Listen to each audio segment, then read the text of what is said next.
kujengeka.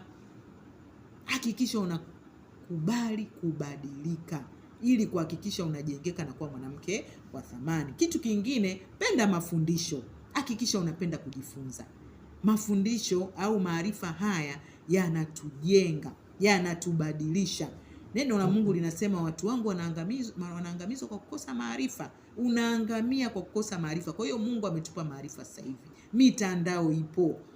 Mungu ametupa walimu mbalimbali wazuri ambao Mungu ameweka maarifa ya kimungu ndani yao. Hakikisha unawatumia hao.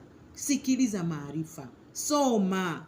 Wakati mwingine soma vitabu mbalimbali vyenye kujenga kutokana na kile ambacho unatamani Mungu afanye katika maisha yako. Kama ni maarifa ya kindoa yanakupungukia, basi hakikisha unasoma vitabu vinavyohusiana na ndoa na familia na kadhalika. Kwa hiyo hakikisha unakuwa mtu wa kujifunza. Penda mafundisho. Sikiliza. Mungu anaposema na wewe uwe tayari kubadilika. Usishupaze shingo.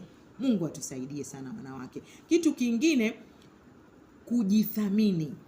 Ili uweze kuwa mwanamke wa thamani lazima ukubali kujithamini. Jipe thamani, jithaminishe.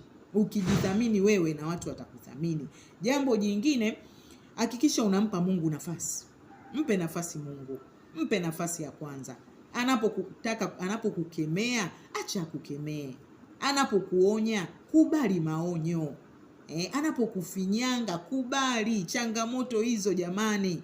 Mungu anazileta ili kutuchonga, ili kufanya tuwe wanawake wa thamani. Usikimbie changamoto. Simama imara, haijalishi unapitia kwenye ndoa yako changamoto gani.